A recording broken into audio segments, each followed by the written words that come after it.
Hang on a sec.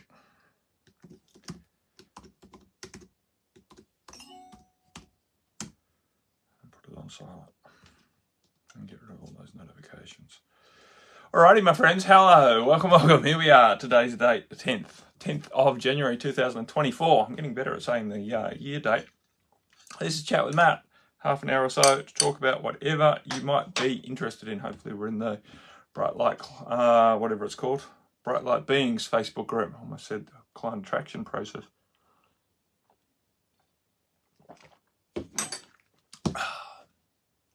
How can I help you? What's going on? Who's in charge here? Certainly not me. How's your new year shaping up? We got new moon tomorrow night, my time, actually. Yeah, it's like early Friday morning.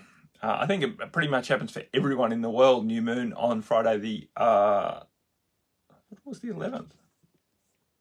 Must be happening Thursday the 11th. Oh, it is. Pretty much Thursday the 11th for everyone except for me here in New Zealand. Well, and everyone else is here in New Zealand, where it happens first thing Friday morning, like at before 1 a.m. So like midnight. So yeah, new moon, first new moon of the year, calendar year, Gregorian year, for what that's worth. New moon in Capricorn, which is an awesome time really to set your intentions on maintaining structures that serve you. Put it that way, maintaining habitual structures that serve you, like doing your meditation practice or journaling or whatever, right? Structures. We're in a time when, hey Sister Teresa, hey Sister Stephanie, we're in a time where structures are falling apart for the most part. A lot of structures we have employed into our lives in one way or another, or have been placed upon our lives, if you might want, instigated upon us from a very sort of masculine, fear-based sort of patriarchy. The authoritarian control that we've had during this time of shadow masculine energy on the planet, last several thousand years. Here, we've been very much indoctrinated into this sort of control matrix of structure, the pyramid, power at the top, disseminating down through the various levels. And of course, that's falling apart. But the point is, we can't let go of all structure. Humans don't do well without any form of structure. It's all very well to say go with the flow and you know, just be in the flow of love, etc.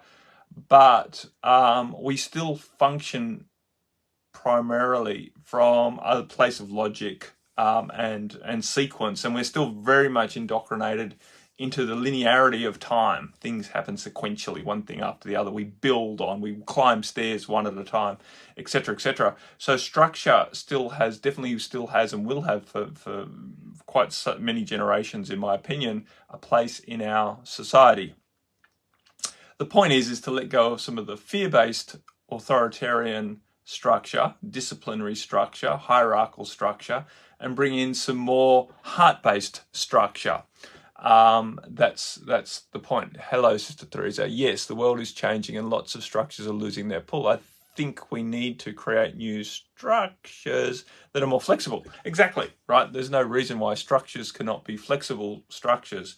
They're still structures, but they're just not so rigid and dogmatic and based in fear, right? If you don't do this, then this will happen, right?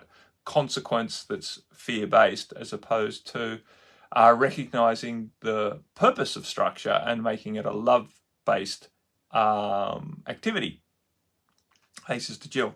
So anyway, Capricorn new moon. Capricorn loves a good structure. And, you know, based on rules and is very grounded, right? Cardinal sign in Earth. So it's an awesome time to really consider what structures really serve you and why, so that you can commit your intentions to maintaining them. And again, not from a place of rigidity and fear, but from a place of this serves me and I can be flexible with this, but it really would be beneficial if I prioritized doing certain things in certain orders because it works well for me at the moment, and allow it to keep evolving. Sister Emily Rose, morning, feeling really swamped with emotion and body tension. Lots of triggers through my family and generally, whoa, here we go, and generally dynamics socially. I'm sick of it. Laugh out loud. Purging much, I think. Looking forward to new moon. Structure in an unpacked house. Doing my head in. Yes, we all know that feeling of having an unpacked house. We have a party here Saturday for Leo's 8th birthday. So looking forward to having his school friends round and hoping I feel like I can be myself around family too. Yes, definitely holding space for that to happen for you, Sister M.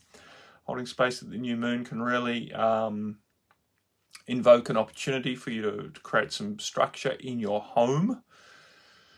And that structure will support you well in moving into celebration time and families and chaos that comes with an 8-year-old birthday party. It's a good form of chaos because it's usually a very joyful chaos.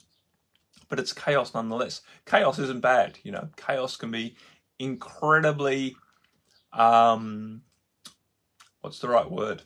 When things manifest. Creative, right? Chaos creates opportunities for chaos. Chaos creates opportunities for creation, right? We see opportunities in chaos. Chaos, as long as we don't get overwhelmed, that's the point, right? But chaotic energy is the cauldron, the boiling pot, right, of creation. It's where random things happen. Many of them can be good. Not all of them, of course, are pleasant and desirable, but new creation is new creation nonetheless. And it's what drives evolution, chaos, the opportunity for randomness. But the point is, with many of us, how we've been trained into our very narrow thinking of structure and hierarchy and linearity, chaos seems scary and dangerous, and that's a shame. So looking forward for us all to find more comfort in the chaos so that we can function well in what is going to be an undeniable force on this planet over the next whatever. I don't want to put a time frame on that. Reasonably long time, right? I think it's going to be more chaos than what we are currently comfortable with. That doesn't mean we won't be comfortable with it in the near future, but at the moment it seems uncomfortable for the majority of society, the amount of chaos that's happening. M said, totally, it's a perfect storm to judge myself, but no, I'm doing that. So good process. I got lost in it yesterday and was grumpy all day, which is very unlike me. Yeah, and remember, what you're feeling is what you're releasing. So it's quote unquote not a failure that you were grumpy all day. Or at least it's not a failure that you were feeling grumpiness all day. What is the quote unquote not necessarily necessary, and I won't call it a failure, is that you became the grumpiness, right? And you identified with the grumpiness and you judged yourself for being grumpy rather than just allowing yourself to feel grumpy. Now, that sounds freaking simple, but in practice, right, living with our feelings, especially feelings that are judgeable and not desirable, and not becoming them and not judging ourselves for having the feelings is difficult. But if we can manage to improve our relationship with our feelings in that way, we tend to create space that then allows those feelings to be worked through, right? We allow ourselves to release what we're feeling, which is the idea. M said, yes, so hard to accept my feelings at the moment. It's what I usually suppress. And so now feeling it and have to remember how to be myself. Exactly. Be yourself in a state of feeling. Brother Glenn, I think some people would think I live in a constant state of chaos. Yeah, and it's all relative. That's the point, Glenn, right? What's chaotic for someone is perfectly ordered for someone else. And what is perfectly ordered for some people is chaotic to other people, right? There's always someone who's more anal than what you think you might be, and there's always someone who's more chaotic than you think you could possibly be. That's it. It's a vast universe out there.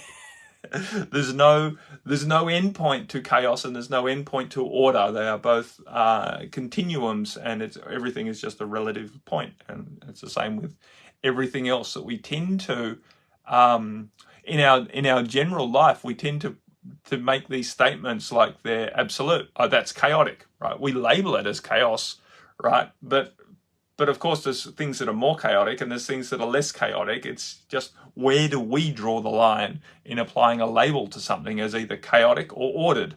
It's arbitrary and it's individual. And I think the more that we can remember that everyone else has their own arbitrary set points for where they declare something good or bad, is handy if we can remember that, because I think one of the greatest failings of humanity is to think that everyone else thinks the same way that we do as individuals. And this is what creates so much problems in our relationships, all relationships, is to think that others are judging the same situation in the same perspective that we are. And they're not.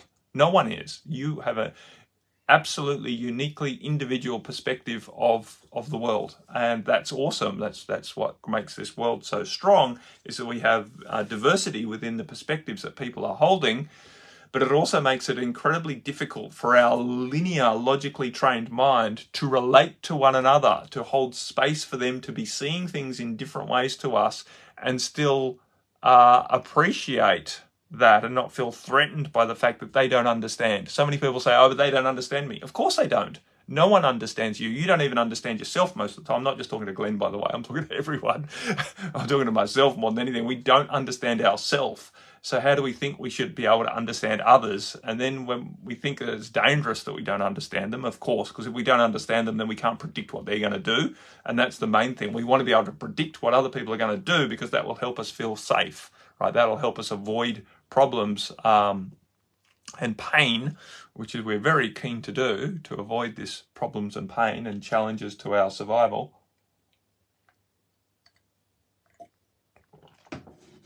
But we're never going to succeed. We're never going to succeed. I'm talking to you, am I, Jill? We're never, hey, Sister Debbie, we're never going to succeed at understanding others and predicting what's going to happen in the world. So we have to somehow give up, surrender this desire to understand others, and this perception that we should be able to, and that others should behave in a way that we deem logical and rational, even though they don't understand the world that we understand, because we all understand the world differently, and none of us really understand the world truthfully. It's all just a delusional understanding that we've applied that seems to work well enough for us in the moment. Hey, Sister Michelle, I've missed a ton of comments, I think. I'm just going to quickly scroll back and see. Em said, so true, I am somehow anal and chaotic all at once. Heaps of traits in both directions. Yeah, that's a recipe for discomfort, isn't it, Em? I think you could probably laugh as someone who's felt their share of discomfort. To have conflicting desires and belief systems and traits is always going to create inner conflict, which will always create friction, which will result in pain. So definitely good to loosen up on these beliefs so that you can do better. Jill said, definitely get the living amongst boxes. It will come to an end. And I do now have 2 of the 8 kitchen units constructed. Quarter of the way through. Yay. Awesome. I didn't know you were doing a new kitchen, Jill. I must have missed that or not caught up on that. Awesome. You're doing a new...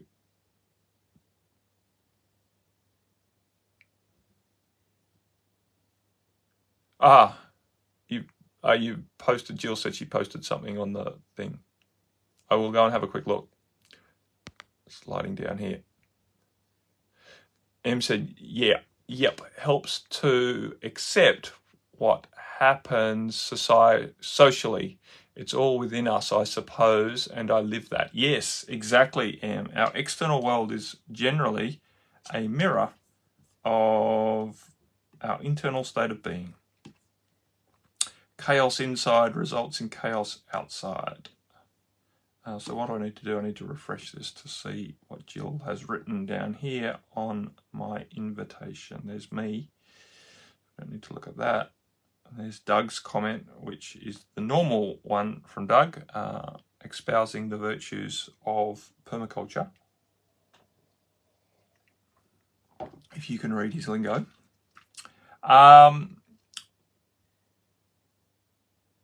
Okay, Jill said, I've come to the conclusion that the powerful word, I'll try and read. I've come to the conclusion that the powerful word love has been trivialized, especially over the last century, in songs, everyday use, films, etc.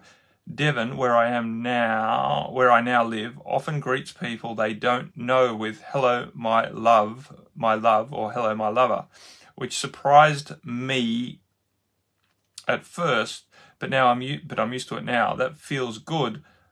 So is the trivialization a bad thing? No, I don't think so. I don't think trivializing the usage of the word is a bad thing at all, as long as we can remember. The power of love is not in the four letters.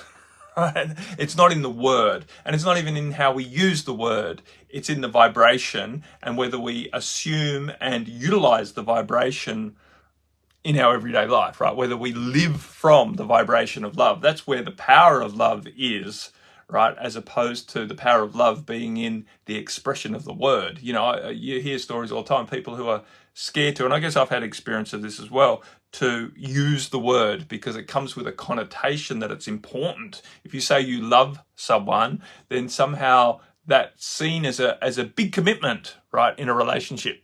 If you admit that you love them, then somehow this is affirming that this relationship has legs and it's going to go somewhere. But what if you love everyone, like we all really could do, and many of us do, right? We find love in our hearts for every living being. Then have we trivialized this commitment of love, or are we really just being truthful to ourselves? So, it's an interesting dance, and society has many twisted ideas. As you say, they've trivialized the word love, and yet they've also put a lot of importance on the word love. Like you're only supposed to love the person you're married to, right? And your parents and your children in some way, right? In some people's mentality, that's the only time you should be using the word love, right? If you loved someone else, you would be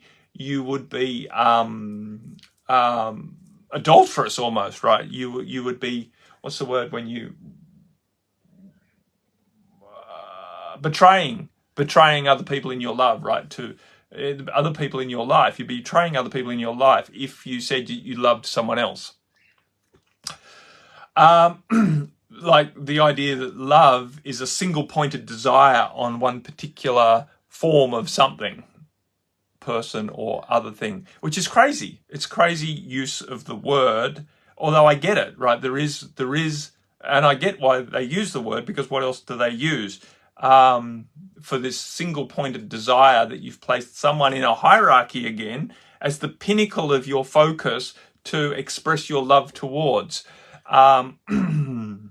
Ridiculous concept, really, and it's always going to end in tears. It's always going to end in failure, this idea that we should just love one person in this way. And I'm not saying that we should all be polygamous. I'm just leaving the whole sexual relationship out of this for the moment, right? And working on this concept of love, like true feeling of compassion and unconditional appreciation of a being, because that's what basically love is, right? When you basically appreciate the person as the energy, and you can hold them in your heart. You can hold them in a loving, energetic embrace, right?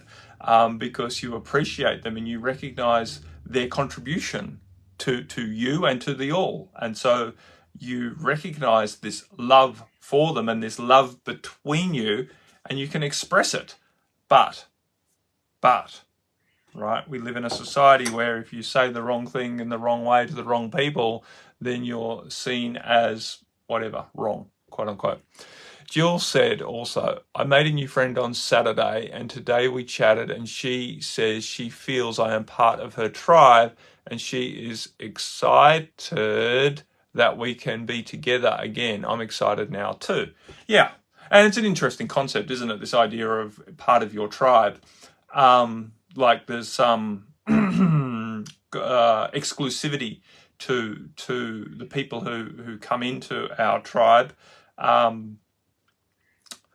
And you know, again, it's a tribal thing, right? It's a belonging to thing, which does make us feel good when we have a circle of people who resonate, right? Which is basically what it means, circle of people who resonate. But I guess the issue, the danger with it is we start to become exclusive and inclusive in these realms, right?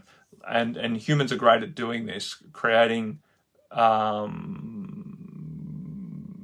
boundaries or borders or clubs that have meaning, right? We ascribe meaning to these tribes, and we naturally trust or enjoy or gravitate towards people who own the title of being in the tribe, and we are at first generally wary of or repulsed or dismissive of people who are not, right? So we do this with race, we do this with religion, we do this with gender, we do this with sporting clubs, we do this with religion. Did I already say religion? But yeah, we you know, humans do this. Just because someone goes to the same church as you, you think that somehow they're more friendly or they're safer to be with, right? They're in the club, so they're safer. I think that's the key word, right? Safe. We feel safer with people who are in the tribe, who are in the club, because we believe we can trust them more because they have some form of similarity. And so we're doing this all of the time. People who dress the same, who appreciate the same fashion, people who follow the same music. People do this on so many different levels. I was looking forward to the last of my tea, but there's a small insect floating in it. Don't worry, I've left the small insect clinging to the side of the cup. He or she may well crawl out. Jill said, it's a very flexible tribe. We resonate by always challenging rules or limits. Yeah.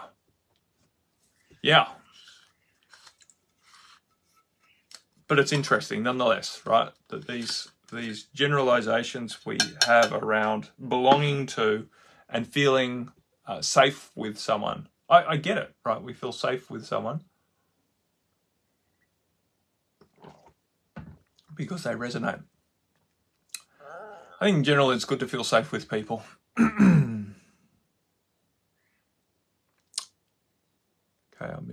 Okay, Sister Michelle. Kind of on the same subject, I try to live a loving life, sprinkle my love and support on those in my life I encounter.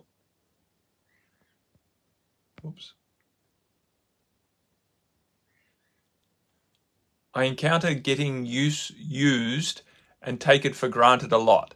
Yeah, I'll keep reading before I start answering. I have one person in particular who seems to be full of darkness towards others who she can manipulate, which I am one of, and I find that after dealing with her, my insides and mind are in chaos, and it takes me so long to come back to me. Why would I be reflecting this over all these years, and how can I stop from going to the chaos? Yeah, so it's important, I think, Michelle, to recognize that operating from love is not pleasing people, right? It's not necessarily pleasing people. That's the point. Operating from love is not about thinking, what can I do to be kind to these people? What can I do that they will appreciate? That's people pleasing. That's trying to win attention and affection. And it's a survival technique that many of us who have been diminished in our self-worth over lifetimes have utilized as a technique for survival, right? It's a survival technique to be appreciated by others by doing nice things for them consistently. We have been trained to believe that that's loving, right? That that's kind, but it's not really accessing the love, the fundamental energy of love in our heart and operating from that space. So it's easy to get this mixed up or confused and think that you're a loving person because you are being kind and you are being helpful and you are being mentally always looking for how you can help others. But ultimately, most of that energy, for a lot of people, that energy is coming from fear, right? From a fear that they will reject you, a fear that you won't be appreciated, a fear that you won't be purposeful if you're not doing that. A lot of us made our purpose, and I'm in this bucket, made our purpose to be a good, kind, helpful, hardworking, pick some other virtues, person, right, on the planet. Helpful person. But it's not actually, that's not actually the expression, that's not actually a fundamental expression of love. It's a fundamental expression of fear, because it's coming from a lack of self-worth in ourselves. So, and then we get that reflected back to us. The lack of self-worth is what's getting reflected back to us, the taken advantage of, the not appreciated, even though we're doing everything to win appreciation. Of course, we get a level of appreciation, otherwise the house of cards would have fallen apart earlier, right? So we get enough appreciation that we keep playing the game of doing things that other people like, until it really becomes uncomfortable and we start to gain the awareness that it's not working, and it's not that we're not a good person, and it's not that we're failing to do things to help them. It's that we're operating from a fundamental fear that we're not good enough. A fundamental fear that we're not good enough. And ultimately, until you can find more self-acceptance and self-appreciation, you won't have the self-love that allows you to love others unconditionally. Right? There'll always be conditions. I will love you if you show me some attention, show me some affection, show me, hold the mirror to me so that I can see that I'm a good person, right? And so that's why many of us engage in this martyrdom, people pleasing, to try and do the world as a good person, right? So, yeah, that's it. It's not that you are, it's not that you're a bad person, and it's not that you are failing to be helpful. You know, it's just that fundamentally the energy now won't allow you to keep living in this delusion that you're operating from love by doing these good things to people, when you've really still got a fundamental fear. And we all have this, right? It's not yes or no. It's not, oh, I'm living from fundamental fear, or oh, I'm living fundamentally from love. We're all working through this, we're all working through this dynamic, right, of fear or love. Most of us are choosing to edge our way more and more into love, which is it's a challenging process, right? Because we have to challenge ourselves a lot, and look with clear awareness as to why I'm doing certain things. Because it's very easy to want to be a good person and put that frame of reference onto why you're doing things. Oh, look, I'm a good person, I'm doing good things. And it's not that you're a bad person, but you have to understand that this is all, it's this fundamental foundation of fear is insidious.